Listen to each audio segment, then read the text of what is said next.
Tape 3W suivi d'école au Sénégal.com.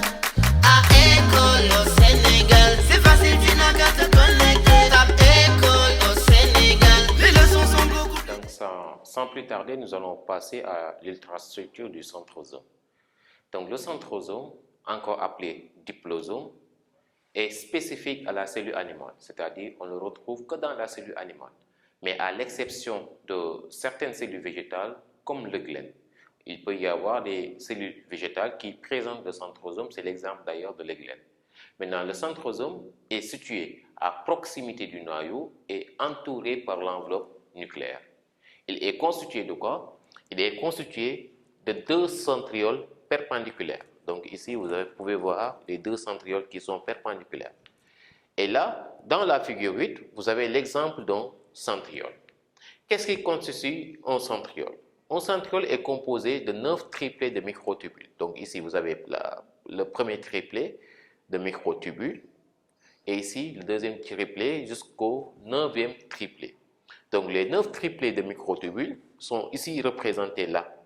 Donc là, si on vous présente un schéma comme ça, du centrosome, on en représentait simplement qu'un seul centriole avec ses 9 triplets de microtubules. Donc retenez que le centrosome est spécifique à la cellule animale, à l'exception de quelques cellules végétales comme le gland. Il est constitué de quoi? De deux centrioles perpendiculaires. Et chaque centriole est composé de quoi? Chaque centriole est composé de 9 triplets de microtubules. Donc les microtubules, comme leur nom indique, microtubules, c'est de petits tubules qui sont constitués d'éléments provenant des vésicules Golgiennes des fois, permettant en réalité à la cellule d'assurer certaines fonctions dans son fonctionnement cellulaire. Donc quel est le rôle du centrosome? Le centrosome est responsable de la formation de certains organes de locomotion dans certaines cellules, par exemple le cas du spermatozoïde, qui permet la formation du flagelle dans le spermatozoïde. Et le centrosome également est responsable de la formation de cils dans certaines cellules comme la paramécie. Il est également responsable de la division cellulaire dans la cellule animale. Pourquoi responsable de la division cellulaire dans la cellule animale? Parce que le centrosome, dans la cellule animale, se transforme en astère qui est responsable de la formation du faisceau de division. Donc, l'élément responsable en réalité de la division de la cellule animale. Donc, on peut alors énumérer deux rôles du centrosome. Le premier rôle, c'est que le centrosome intervient dans la formation d'organes locomoteurs comme les cils, les flagelles. Il est également responsable de la division cellulaire dans la cellule animale. Pourquoi? Car il permet la formation du faisceau de division. Comment? En se transformant en astère. Donc c'est à partir de ces astères que se forme le faisceau de division qui est responsable de la division cellulaire dans la cellule animale. Donc ce qui met fin à l'étude de l'ultrastructure du centrosome. Sans plus tarder, nous allons passer à l'étude de l'ultrastructure de la paroi pectocellulosique. Donc 8, ultrastructure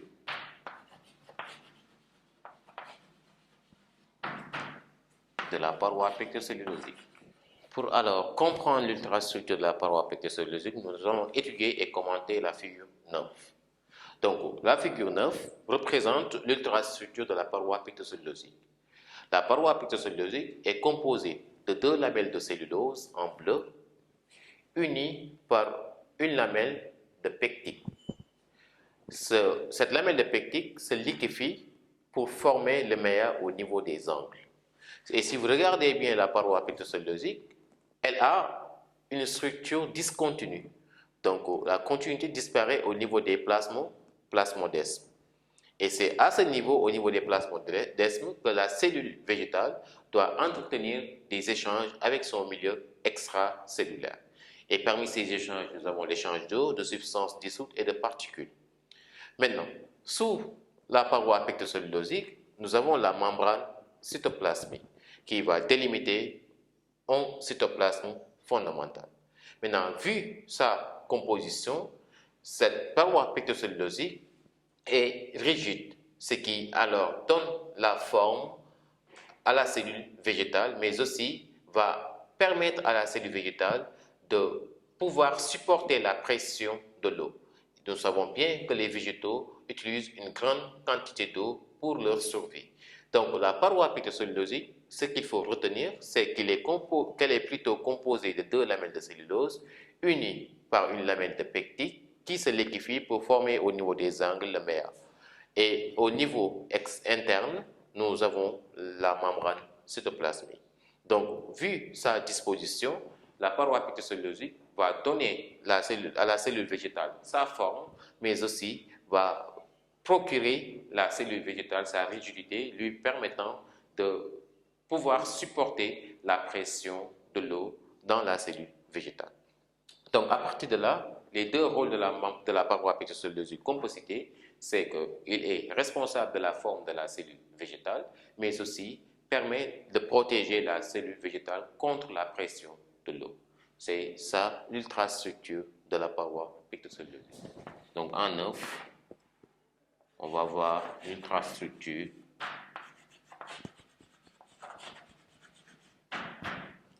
du noyau.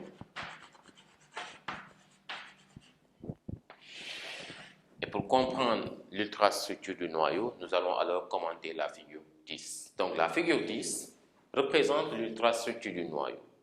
Le noyau est composé d'une double membrane appelée enveloppe nucléaire qui délimite une substance fondamentale appelée nucléoplasme. Maintenant, dans la substance fondamentale, on y retrouve deux types de chromatine. La chromatine claire, encore appelée euchromatine, et la chromatine sombre, appelée hétérochromatine. Et dans cette substance fondamentale, on y retrouve également des nucléoles, 2 à 3 nucléoles dans le noyau.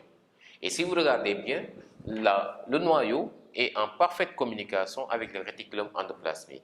Et dans les rôles du réticulum endoplasmique de la dernière fois, nous avons vu que le réticulum endoplasmique est responsable de la synthèse des protéines. Maintenant, ces protéines sont synthétisées sur la base de quoi? Sur la base des acides nucléiques, alors que ces acides nucléiques se trouvent dans le noyau, d'où la communication entre le réticulum endoplasmique et le noyau. Donc, dans le noyau, on va alors y retrouver de la chromatine, et ces chromatines sont constituées simplement de l'ADN, qui est un acide nucléique et qui est alors le support de l'information génétique. Donc, à partir du support de l'information génétique, on va avoir la synthèse des protéines au niveau du réticulum endoplasmique. En gros, ce qu'il faut retenir dans l'ultrastructure du noyau, c'est que le noyau est entouré d'une double membrane appelée enveloppe nucléaire qui est discontinue et disparaît au niveau des pores nucléaires. Donc cette enveloppe va délimiter une substance fondamentale appelée nucléole dans laquelle nous allons y retrouver 2 à 3 nucléoles dans le noyau, mais aussi deux types de chromatine, la chromatine claire et la chromatine sombre qui sont d'ailleurs constituées d'ADN. Donc le noyau est en parfaite communication avec le réticulum endoplasmique, ce qui permet, en d'autres termes, au réticulum endoplasmique de pouvoir assurer son rôle de synthèse des protéines. Maintenant, quels sont les rôles du noyau? Le noyau a deux rôles. Nous avons le rôle trophique du noyau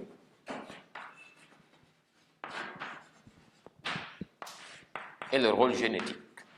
Et pour comprendre les rôles du noyau, le rôle trophique du noyau et le rôle génétique du noyau, nous allons alors procéder par expérience. Nous allons faire une expérience pour déterminer le rôle trophique du noyau et d'autres expériences pour réaliser et étudier le rôle génétique du noyau. Donc pour comprendre les rôles du noyau, nous allons alors commenter les deux expériences, l'expérience de mérotomie et l'expérience de greffe croisée d'acétabulaire ou d'ombrelle. Donc nous commençons d'abord par l'expérience de mérotomie. Donc l'expérience de mérotomie consiste à disposer d'une amide qu'on va sectionner en deux parties. Une partie renfermant le noyau qu'on appelle la partie nucléée et une partie dépourvue de noyau appelée la partie anucléée. Quelque temps plus tard, on constate que la partie nucléée survit et reconstitue la partie manquante et même grandit, alors que la partie anucléée finit par dégénérer. Donc, comment ça se fait-il que la partie renfermant le noyau survit et reconstitue la partie manquante et même grandit, alors que la partie anucléée dégénère? Ceci serait lié, à la présence du noyau. Donc, ce qui veut dire quoi? Que le noyau est responsable de la survie et de la croissance de la cellule. Le fait que le noyau soit responsable de la survie et de la croissance de la cellule, c'est ça qu'on appelle le rôle trophique du noyau. C'est en réalité un rôle de croissance, mais aussi un rôle de survie de la cellule. On dit également que le noyau renferme également l'information morphologique. Quand on parle d'information morphologique, c'est lié simplement à la forme et à la taille. Donc ici, l'expérience de mérotomie nous permet simplement de comprendre que le noyau est responsable de la survie et de la croissance de la cellule. On parle de rôle trophique. Donc, le noyau alors détient l'information morphologique. C'est le premier rôle du noyau mis en évidence par l'expérience de mérotomie. Et pour comprendre le deuxième rôle du noyau, nous allons étudier l'expérience de greffe croisée, c'est les ombrelles. Donc, dans le document 2, nous disposons de deux ombrelles. Ce sont deux ombrelles d'espèces différentes. Donc, ici, nous avons une ombrelle avec un chapeau arrondi et ici, une ombrelle avec un chapeau crénelé. Donc, qu'est-ce qu'on va faire? Nous allons alors sectionner les deux ombrelles au niveau de la tige. Donc, le chapeau de l'ombrelle arrondi est greffé à la tige de l'ombrelle crénelée. Et ici, il faut noter que sur la base de l'ombrelle, de la tige de l'ombrelle, nous avons le noyau. Donc, on va greffer simplement le chapeau de l'ombrelle arrondi sur la tige de l'ombrelle crénelée et le chapeau de l'ombrelle crénelée sur la tige de l'ombrelle arrondie. Donc, quelque temps après la greffe, c'est ça qu'on appelle la greffe croisée, quelque temps après la greffe, on voit que la tige de l'ombrelle arrondie garde toujours un chapeau arrondi, alors que la tige de l'ombrelle crénelée garde également toujours un chapeau crénelé. Ce qui veut dire quoi? Que c'est le noyau en réalité qui détient l'information génétique montrant la forme du chapeau. Donc, on peut alors dire que le noyau est alors responsable de la transmission des caractères héréditaires. Sur quelle base parle-t-on de caractères héréditaires? Parce qu'à partir simplement du noyau, parce que la tige ne renferme que le noyau, on voit que l'ombrelle garde le même chapeau crénelé. Donc, ce qui veut dire que l'information génétique a été transmise à partir du noyau. Donc, puisque le noyau est capable de transmettre l'information génétique, c'est parce qu'il détient l'information génétique. Et cette information génétique est contenue dans son ADN, donc, qui est d'ailleurs le support de l'information génétique. Donc, à partir de cette expérience de greffe croisée, nous pouvons alors en conclure que le noyau est responsable de la transmission des caractères héréditaires. Donc, les deux expériences réunies permettent alors de distinguer deux rôles du noyau. Le premier rôle, c'est le rôle de survie et de croissance de la cellule qu'on appelle le rôle trophique du noyau. Et le deuxième rôle, c'est le rôle de transmission des caractères héréditaires qu'on appelle le rôle génétique du noyau. Donc, c'est ce qui met fin à l'étude des ultrastructures cellulaires partant de la membrane plasmique jusqu'à l'organisation de la forme et de la composition du noyau au microscope électronique. Donc, sans plus tarder, nous allons faire la comparaison entre la cellule animale et la cellule végétale au microscope électronique pour terminer cette leçon. Donc, les éléments de comparaison entre la cellule animale et la cellule végétale sont les suivants. Pour comparer la cellule animale et la cellule végétale, il faut d'abord parler des ressemblances qui constituent les éléments communs et les différences qui constituent les éléments propres, c'est-à-dire les éléments spécifiques, les éléments qu'on ne retrouve que dans la cellule animale ou les éléments qu'on ne retrouve que dans la cellule végétale. Donc, nous allons alors commencer par les éléments communs, c'est-à-dire les éléments qu'on retrouve aussi bien dans la cellule animale que dans la cellule végétale.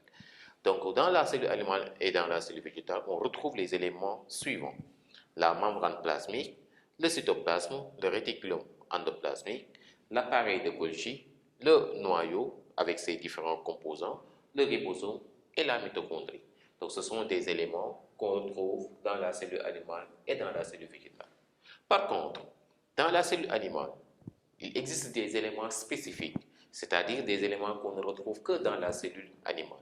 Et parmi ces éléments, nous pouvons citer le centrosome, qui est constitué de 2 centrioles, de petites vacuoles, mais aussi des inclusions de glycogène. Par contre, ces éléments sont absents dans la cellule végétale. Et dans la cellule végétale, nous allons retrouver aussi des éléments spécifiques, c'est-à-dire des éléments propres à la cellule végétale. Et parmi ces éléments, nous pouvons citer la paroi pectocellulosique, les plastes de façon générale, les chloroplastes, les chromoplastes et les amyloplastes, les inclusions d'amidon, mais aussi nous avons de grandes vacuoles, alors que ces éléments sont absents dans la cellule animale. Donc, c'est ce qui met fin à cette leçon de l'ultrastructure cellulaire. Donc, on se donne rendez-vous à la prochaine fois pour une autre séance, une nouvelle séance sur le programme de SVT de la classe de 1S. Je vous souhaite une très bonne concentration. Tape www.suividecolosénégal.com